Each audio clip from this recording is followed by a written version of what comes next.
Dalam pemeriksaan pajak di Direktorat Jenderal Pajak Kementerian Keuangan pada 2016 dan 2017 sasaran korupsi, Kejaksaan Negeri Kabupaten Takalar, Sulawesi Selatan menangkap mantan kepala desa yang diduga menyalahgunakan dana desa senilai lebih dari 250 juta rupiah. Mengusut dugaan korupsi di Kementerian Pertanian, KPK geledah rumah dinas dan ruang kerja Menteri Pertanian Syahrul Yassin Limpo. Dari penggeledahan itu, KPK menyita uang puluhan miliar rupiah dan 12 senjata api.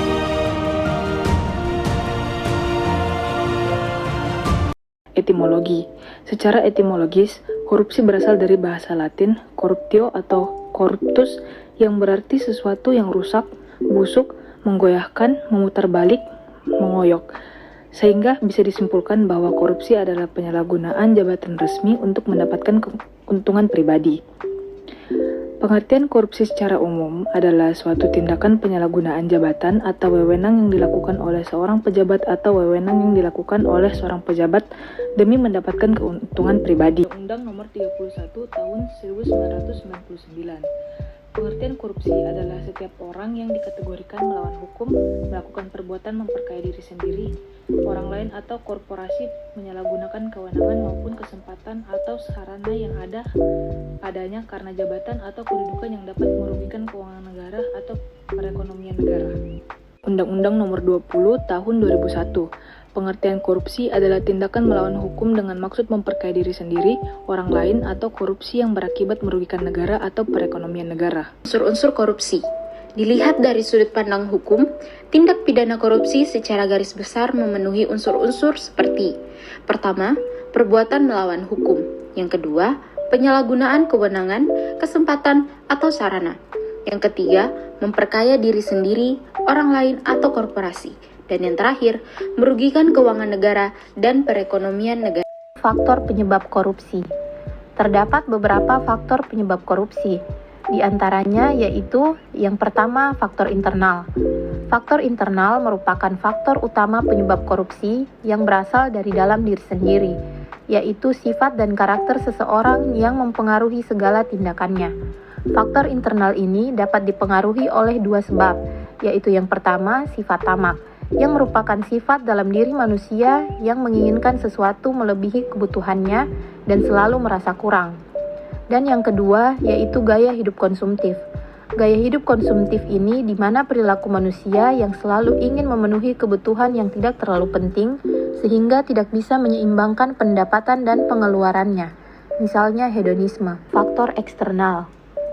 Faktor ini berasal dari lingkungan sekitar yang dapat mempengaruhi pemikiran dan tindakan seseorang sehingga melakukan korupsi. Beberapa yang termasuk dalam faktor eksternal ini diantaranya yaitu: yang pertama, terdapat faktor ekonomi, di mana pendapatan seseorang yang tidak dapat memenuhi kebutuhannya atau pada saat ia sedang terdesak. Masalah ekonomi inilah yang membuka ruang bagi seseorang untuk melakukan jalan pintas dengan cara korupsi. Yang kedua yaitu faktor politik. Monopoli kekuasaan merupakan penyebab korupsi di Indonesia karena tidak adanya kontrol oleh lembaga yang mewakili kepentingan masyarakat. Faktor yang sangat dekat dengan terjadinya korupsi adalah budaya penyalahgunaan wewenang yang berlebih. Dalam hal ini terjadinya korupsi, kolusi, dan nepotisme atau KKN. Faktor politik ini misalnya politik uang atau money politics, yaitu memberi atau menyuap para partai agar dapat memenangkan pemilu. Faktor organisasi. Budaya dari pejabat lokal dan adanya tradisi memberi yang kemudian disalahgunakan oleh orang-orang yang tidak bertanggung jawab. Faktor organisasi ini biasanya terjadi karena adanya peluang atau kesempatan, kurang adanya sikap keteladanan pemimpin, tidak adanya kultur budaya organisasi yang benar, dan kelemahan sistem pengendalian manajemen. Faktor hukum.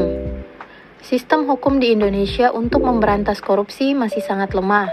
Penyebab korupsi di Indonesia ini meliputi hukum yang tidak dijalankan sesuai prosedur yang benar, misalnya aparat mudah disogok sehingga pelanggaran sangat mudah dilakukan oleh masyarakat. Bentuk dan jenis korupsi. Yang pertama, penyuapan, mencakup tindakan memberi dan menerima suap baik berupa uang maupun barang. Yang kedua, penggelapan, merupakan tindakan penipuan dan pencurian sumber daya yang dilakukan oleh pihak-pihak tertentu yang mengelola sumber daya tersebut, baik berupa dana publik atau sumber daya alam tertentu. Yang ketiga, kecurangan merupakan suatu tindakan kejahatan ekonomi yang melibatkan penipuan, termasuk di dalamnya proses manipulasi dan fakta dengan tujuan mengambil keuntungan-keuntungan tertentu. Yang keempat, pemerasan, tindakan meminta uang atau sumber daya lainnya dengan cara paksa atau disertai dengan intimidasi tertentu oleh pihak yang memiliki kekuasaan. Yang terakhir, gratifikasi, pemberian dalam arti luas, yakni meliputi pemberian uang, barang, rabat atau diskon, komisi, pinjaman tanpa bunga, tiket perjalanan, fasilitas penginapan, perjalanan wisata, pengobatan cuma-cuma, dan fasilitas lainnya. Cara mengatasi korupsi. Cara mengatasi korupsi terdiri dari 5. Yang pertama, membangun supremasi hukum yang kuat. Yang kedua, ekstensi para aktivis. Yang ketiga, menciptakan pendidikan anti korupsi. Yang keempat, membangun pendidikan moral. Dan yang kelima, pembekalan pendidikan religi yang intensif. Nah, apa sih itu supremasi hukum yang kuat? Seperti yang kita ketahui, Indonesia merupakan negara hukum. Jika hukum tidak dapat menegakkan keadilan, maka kepercayaan publik terhadap institusi ini akan runtuh. Pelaku hukum yang bekerja dengan tidak jelas akan memudahkan para pelanggar hukum, contohnya koruptor, untuk bekerja dengan leluasa. Maka dari itu kita perlu supremasi hukum yang kuat, di mana upaya menegakkan dan menempatkan hukum pada posisi tertinggi.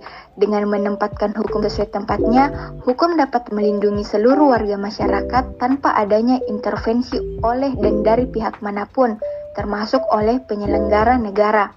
Nah, selanjutnya yang kedua adalah ekstensi para aktivis.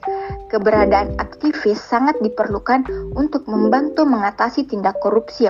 Contohnya seperti lembaga swadaya masyarakat diupayakan agar gencar dalam menyerukan suara untuk melawan korupsi. Selanjutnya yang ketiga, menciptakan pendidikan anti korupsi, yang dimana upaya untuk mengatasi terjadinya korupsi harus dilakukan sedini mungkin melalui pendidikan. Pendidikan merupakan wahana yang sangat strategis untuk membimbing para peserta didiknya untuk tidak melakukan korupsi, menanamkan nilai-nilai kehidupan termasuk anti korupsi. Selanjutnya, membangun pendidikan moral. Pendidikan moral juga harus dibangun sedini mungkin. Para pejabat melakukan korupsi adalah memiliki moral yang rendah dan tidak memiliki martabat sehingga perbuatannya merugikan orang lain. Pendidikan moral harus ditanamkan pada generasi muda. Dan yang terakhir adalah pembekalan pendidikan religi yang intensif, di mana pendidikan religi harus dilaksanakan secara intensif karena semua agama mengajarkan pada kebaikan dan tidak ada yang mendukung tindakan korupsi. Bagi kamu, terutama anak muda yang belajar hukum, mungkin kini sibuk dirundung pertanyaan getir. Apa masih mungkin berjuang di jalur yang sudah demikian tercemar ini? Warisan terpenting Artidjo adalah keyakinan bahwa menjadi orang berintegritas itu mungkin. Saya ingat salah satu pesan Pak Artidjo saat saya berbincang dengannya 2 tahun yang lalu. Kata almarhum, jangan terintimidasi oleh lingkungan yang tidak jujur. Artidjo memberi contoh betapa hukumlah yang semestinya intimidatif terhadap penyelewengan, bukan sebaliknya. Saya kutip sedikit lagi kata-kata almarhum. Kejujuran tidak bisa diajarkan, tapi dihidupkan.